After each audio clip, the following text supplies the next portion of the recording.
In a hilltop garden, a telephone booth looks out over the Pacific Ocean. Wind dances the blades and leaves in the Japanese town of Otsuchi. The white, glass-paned, single-person phone booth holds a disconnected rotary phone, its cables neatly coiled up. It never rings with incoming calls. Outgoing messages don't travel through cords. It isn't connected to any other phone in the world. Instead, the booth is a meditation on relationships, life, and death. It has become a pilgrimage site of sorts for residents, untangling grief that remains knotted in their stomachs. When an earthquake and tsunami struck Japan in 2011, 30-foot swells swallowed up houses and obliterated coastal communities. Otsuchi is one of those towns that lost almost everything to the waves and quake. The century-old community was virtually obliterated in mere minutes.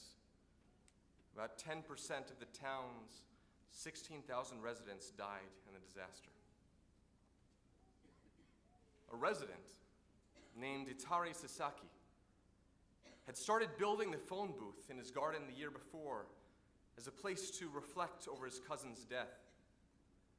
Gazing out at the rubble of his town, his own grief subsumed by the storm of loss that was all around him, he decided to finish the booth with the fragments of the world that once stood before, and let it be a place for everyone. He saw so many standing alone, so many suffering souls seeking connection. He reflects, because my thoughts couldn't be relayed over a regular phone line, I wanted them to be carried on the wind, and I thought others may want that wind as well. Today, tens of thousands of people from all around the world pilgrimage to the booth. They stand alone within the glass panes, gazing out onto the same waters that leveled Otsuchi. Now, they hope the waters will help them find solace as they speak to those lost to the storms of the world, speaking hope and love and fear and yearning to keep memory alive. In heartbreak, we gather. In loss, we seek space to reflect across a sea of both destruction and light. In love, we yearn to feel the hand, to hold the gaze for just one more moment. We see a room filled with grief, and we know we are not alone in the storms of mourning. We know we sit beside those who face the absence of partners and parents, children and friends, siblings and soulmates. We feel in the very air a library of lives, of hopes both fulfilled and shattered, dreams both realized and dashed, love that lives eternal or has faded or never was. The poet Stuart Kestenbaum wrote, "The light snow started late last night and continued all night long while I slept. And I could hear it occasionally enter my sleep where I dreamed my brother was alive again and possessing the beauty of youth and aware that he would be leaving again shortly. And that is the lesson of the snow falling and of the seeds of death that are in everything that is born. We are here for a moment of a story that is longer than all of us and few of us remember. The wind is blowing out of some place we don't know, and each moment contains rhythms within rhythms. And if you discover some old piece of your own writing or an old photograph, you may not remember that it was you, and even if it was once you, it's not you now. Not this moment that the synapses fire, and your hands move to cover your face in a gesture of grief and remembrance. For all of us who have loved and lost, we know no one else really understands our grief. As each relationship is unique, so too is each path of mourning. We may share the same category of loss, and yet its meaning is distinct. We in this room may even mourn the same person, and yet it pains us differently. And were I to witness myself this time last year, my grief today would not be shared even with my former self. We pilgrimage alone to a booth of memory, feeling absence together. In Yiskor, we mourn together, alone. We mourn alone, together. And we reach for the words, the scraps of writing, the photograph that reminds us in mourning, alone though we may feel together, we also exist. We see the gaping holes that have not nor cannot be filled. And yet we see the profound ways presence is known in the smell of fabric, the aroma of that coffee, the feel of those pages of a book turning.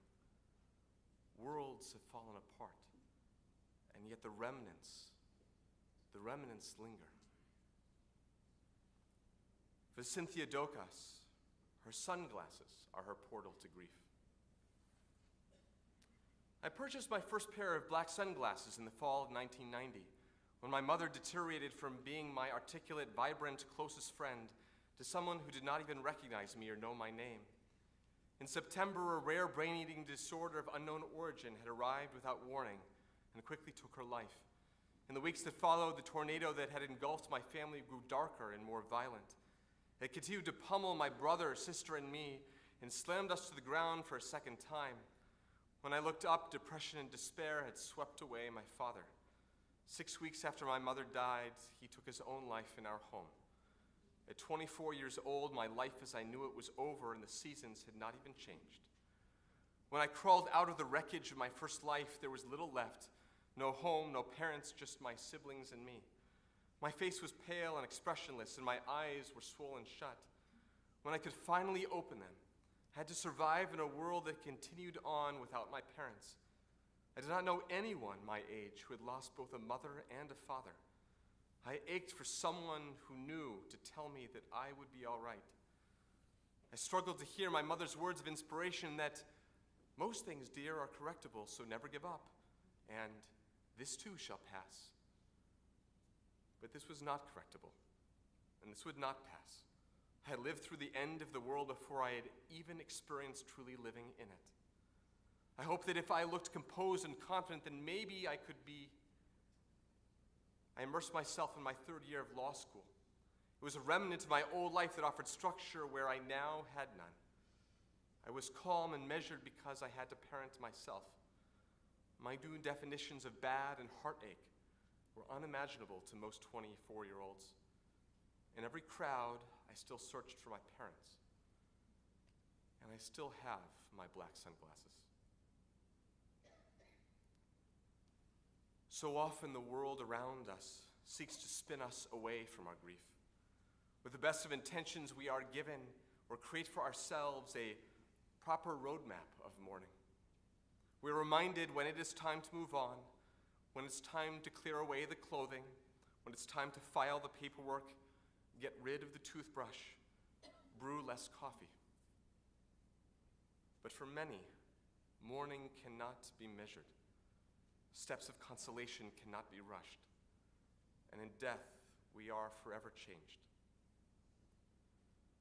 This reality, of course, is as old as human history. Centuries ago, Moses Maimonides, the great medieval Jewish scholar and physician, had a beloved brother who was a successful trader and who had supported the entire extended family. He died in a shipwreck on a business trip. Here's how Maimonides described that loss and its aftermath in a letter. The greatest misfortune that has befallen me during my entire life, worse than anything else, was the demise of my brother, who drowned in the Indian Sea. About 8 years have since passed, but I am still mourning and unable to accept consolation. And how should I console myself? He grew up on my knee. He was my brother. He was my student. My joy in life was to look at him. And now all joy has gone. He has passed away and left me disturbed in my mind in a foreign country. Whenever I see his handwriting on one of his letters, my heart turns upside down and my grief awakens again.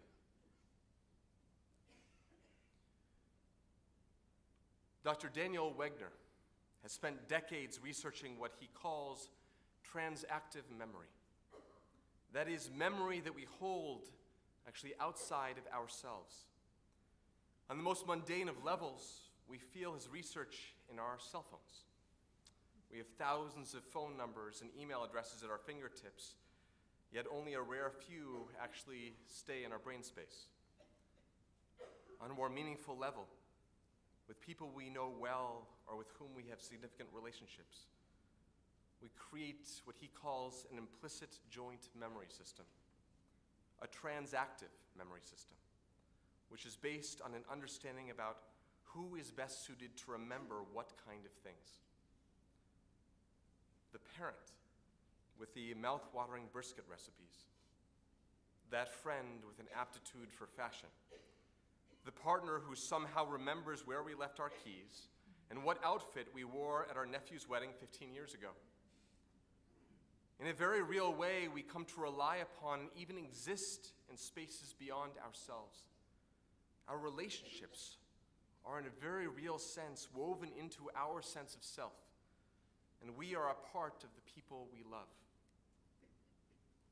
And all of that makes death so incredibly devastating.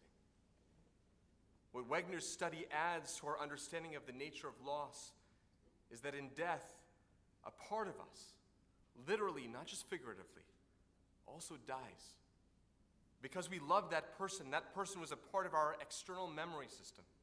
Their experiences were our experiences, and ours, theirs.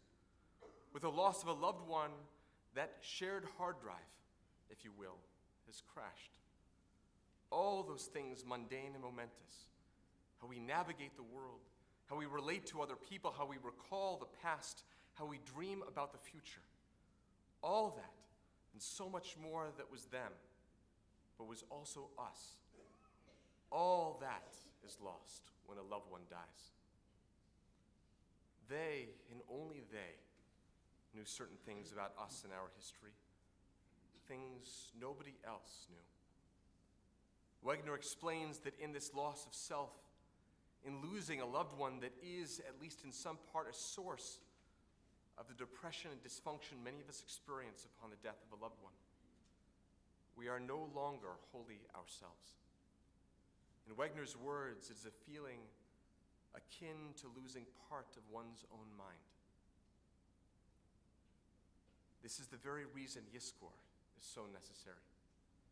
In this active engagement with memory, we feel the absences in our being, the holes in our world that will never be filled.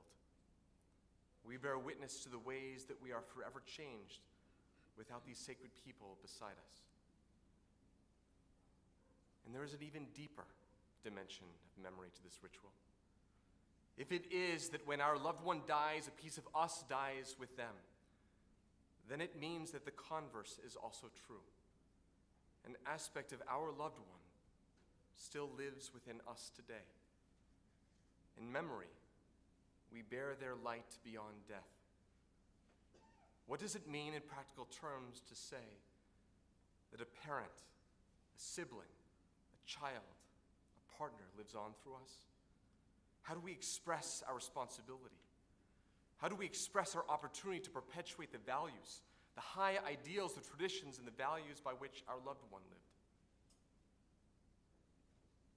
In this way, none of us sit here alone. Together, through memory, we live the very real presence of our loved ones. Together, through memory, we touch the tapestry, not only of what was, but also what continues. Philip Roth wrote, "To be alive is to be made of memory. If a man is not made of memory, he's made of nothing." We sit in a building built by others, hearing melodies written by those who came before us, engaged in a tradition shaped by ancient ancestors. Our daily activities and behaviors are echoes of eras no longer. When the world falls apart, we are lifted and buoyed by relationship.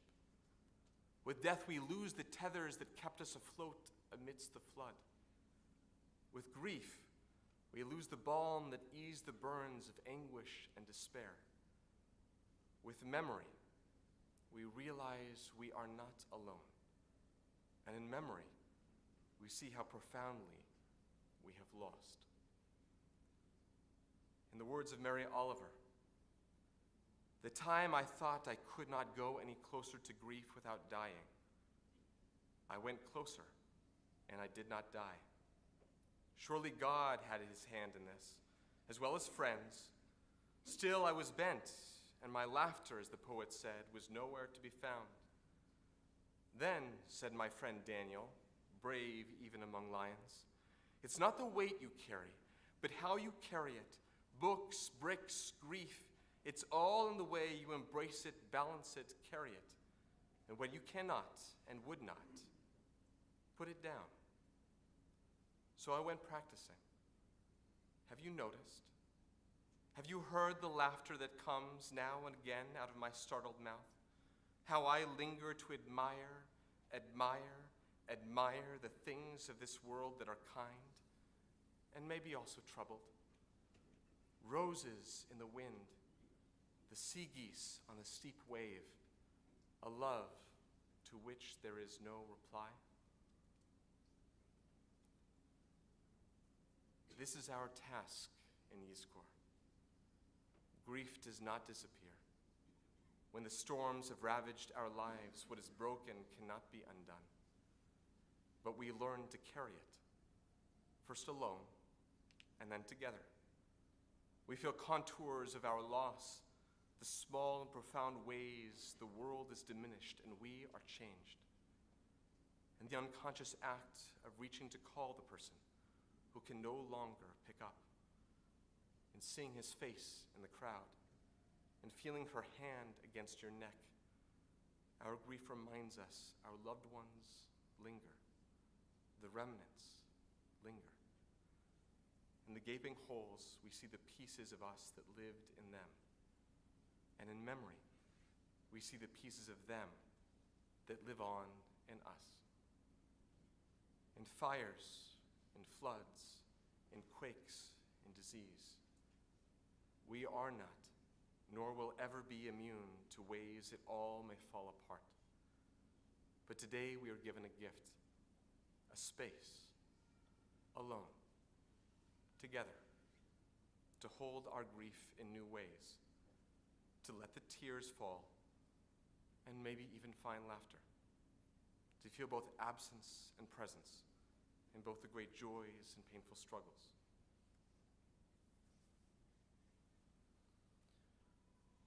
Born in 1948 in Boston, James grew up the son of a physician and opera singer. By the time he was 4, his father's medical career ignited. They moved to Chapel Hill, North Carolina, and his father became a professor of medicine and eventually the dean of the University of North Carolina School of Medicine. At his mother's prompting, James took up cello at an early age and started composing music before he was even a teenager. Hoping that James would keep his head in the books, his parents put him in a preparatory boarding school when he was 13. He started faltering in the high-pressure academic environment of school. And when James started applying to colleges, he descended into a deep depression. His grades collapsed, he slept 20 hours a day, and he felt part of a life that he was unable to lead. At the age of 17, he committed himself to the McLean Mental Hospital. While there, James found not only a path through his depression, but found belonging as well. He formed a close friendship with Susan. With her, he shared the storms of his life and mind. And with her, James recalls realizing he was not alone in a world that so often darkens. A year later, he left McLean and decided to follow his heart's passion for music, moving to New York City to finally make his mark. But reality rarely mirrors dream. He formed a band that faltered and broke up in mere months. He damaged his vocal cords and required throat surgery. And as depression washed over him again, James turned to heroin to escape the storms. His father re-entered his life and nursed him for 6 months in recovery. James then moved to London to try and create a new chapter of life. His friends worked passionately to connect him with anyone and everyone in the music scene in London. And his talent was quickly recognized.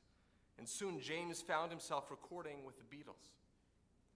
It was during this incredible moment he received word that Susan had succumbed to her depression and killed herself back in New York City. James Taylor looked back at the storms of his life, the drugs and the depression, the failures and fear. And through each chapter he saw friendship, love, as the only element that expanded possibility. It was Susan who pulled him through his hospitalization, his father who saved him from heroin, his friends who pulled him up when the start of his music career failed.